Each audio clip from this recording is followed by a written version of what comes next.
Well, good afternoon, ladies and gentlemen. And first of all, I just want to thank you for the invitation. It came about by chance. We met in Letterkenny at the INMO conference, and we were just talking about different things, and I ended up here today. So I just want to say thank you for the kind invitation.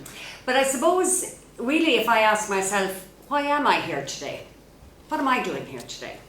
Well, I suppose I'm here today because over the last number of years, especially since I've gotten involved in European politics, my views and my opinions on LGBT issues have been evolving, they've been changing.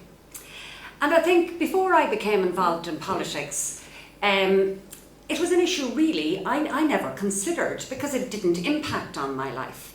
And I think unless something impacts on your life directly, you get on with your life and you do the things you do. And I think really that it's probably only in the last number of years, in Ireland in particular, maybe the last 5-10 years, that the LGBT issue has fully entered the public consciousness.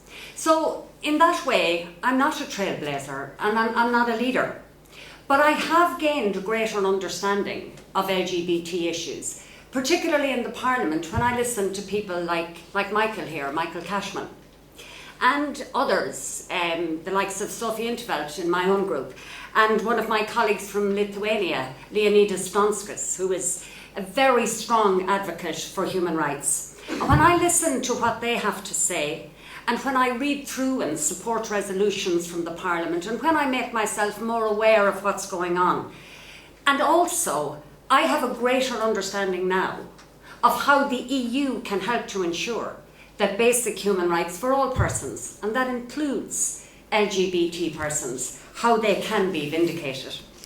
So it's in that context that I became a member of the LGBT intergroup. And in fact, if I were to be honest, and there'd be no point in my being here if I wasn't, I'm not an active member. But I deliberately, when I joined, I spoke to Sophie in 't Veld, and I said, Sophie, I chair 2 interest groups and I co-chair 2 others, and that's aside from all the legislative work. I said, I won't have time to get actively involved in this, but I'm happy to put my name to the 152, there's 153 of us at this stage, a number of Irish members. Phil Prendergast, many of you will know Phil, she's a former nurse and she's a member, and I know that Nessa Childers is, and I think there might be 1 or 2 other Irish members. But I was happy to put my name to that intergroup because I believe the more names there are there, the more legitimacy it gives it, and I think the more visibility it gives the intergroup. So, this morning, or at lunchtime in fact, I spoke at another event here in Dublin in the Carmelite Centre in Angier Street, and the issue there was shaping Europe, and we were talking about social Europe. And I quoted an article from the treaty, Article 9, called the Social Clause. And afterwards I said, you know, they're fine words and they're lofty sentiments, but do we live up to them? And I can quote you from the Treaty of Lisbon, Article 10, Article 19 and Article 21 from the Charter of Fundamental Rights, which outlaws discrimination based on grounds of sex, race, colour, ethnic or social origin, genetic features, property, birth, disability, age or sexual orientation.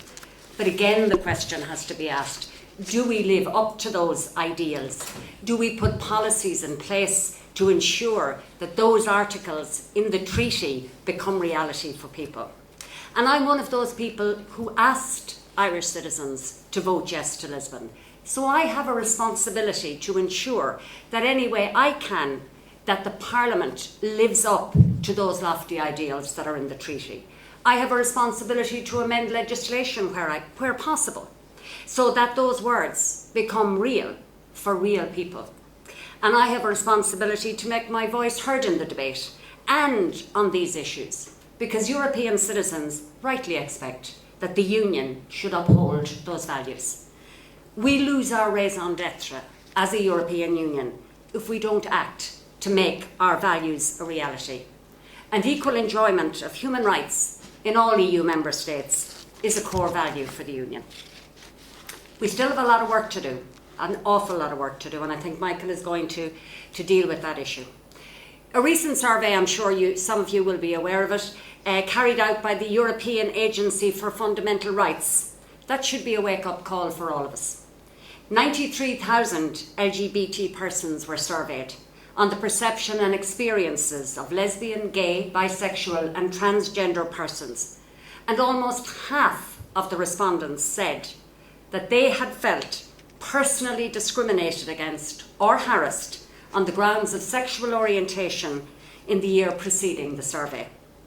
A quarter had been attacked or threatened with violence in the previous 5 years, and this figure rises to 35% for transgender persons. This discrimination and or violence is rarely reported because the people involved believe nothing will change, nothing will happen. One respondent, a 42-year-old Frenchman, said, "I am reluctant to report anything that might indicate I am gay, as I know the police just dismiss everything." Some of the other comments made by those interviewed just gives some idea of the daily hassles, the anxieties, and for some people living in certain countries, the real fear that they experience. An Irish gay man said, "It's the constant name calling on the street or smart comments about my being gay when I'm walking up or down the street." A Bulgarian man said, "My situations regarding harassment, discrimination are mainly random acts of verbal aggression from unknown people in the street." And he says that the situation is much worse now than it was 4 years ago. And I suppose the respondent from the Netherlands, it struck a chord with me. He said, "It struck me that the questions asked in the survey brought back memories to me about situations, being called names, avoiding certain places, not revealing your sexual orientation, which one in fact considers as normal, whereas they are not, of course." And for me, that comment gets to the heart of it, because even in a largely tolerant country like the Netherlands, what is normal for most people is not normal for some LGBT people. And if we go to the less tolerant countries, like Lithuania and Hungary, how much worse is it? But one thing that the results of this survey show, they show important differences among countries. And we see that fewer respondents living in Belgium, the Czech Republic, Denmark, Finland, Luxembourg, the Netherlands, Spain and Sweden, fewer of them said they had been victims of violence, harassment or discrimination because of being LGBT in the last 12 months. And these differences tell us something very important. They tell us that in general, countries that have adopted specific LGBT action plans or integrated these issues into human rights action plans have better outcomes than in other countries. Whereas countries where there is a homophobic agenda and sometimes a political agenda, either upfront or latent, these countries have much higher incidence of hate crime and harassment, etc. So I think that politicians can help shape outcomes. And that's why this survey is very important, because it provides good, robust, comparable data across the EU. And policymakers can use that data to put action plans in place and then to monitor their effectiveness. And it's not all pie in the sky. I read, when I was preparing for my few notes today, I read a toolkit that has been produced by the EU to promote and protect the enjoyment of all human rights by LGBT persons. I won't go into the detail of it, but it's mainly for use outside Europe. But there is a very long list of practical actions that can be taken by the institutions in these countries. And you see that things can be done and that we can influence what happens. Now, as I'm sure Michael will tell you, Parliament regularly passes resolutions on homophobia in Europe, on the situation regarding fundamental rights, etc. And it certainly pushes the EU Commission to act. And the Commission does act, often not as speedily as it should, or indeed not even as effectively as it should. So progress in some countries is slow. And I in my opinion, and that's all I can give you, I think attitudes in Ireland are changing. And I think many ways, up to a few years ago, LGBT LGBT persons were seen as separate and different. I was interested, Marian was saying that people sometimes saw her as being weird or different.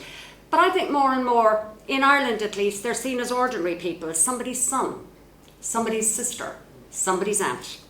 And I think that ordinariness is so important, because then the big questions are no longer big questions, because they're questions about ordinary people.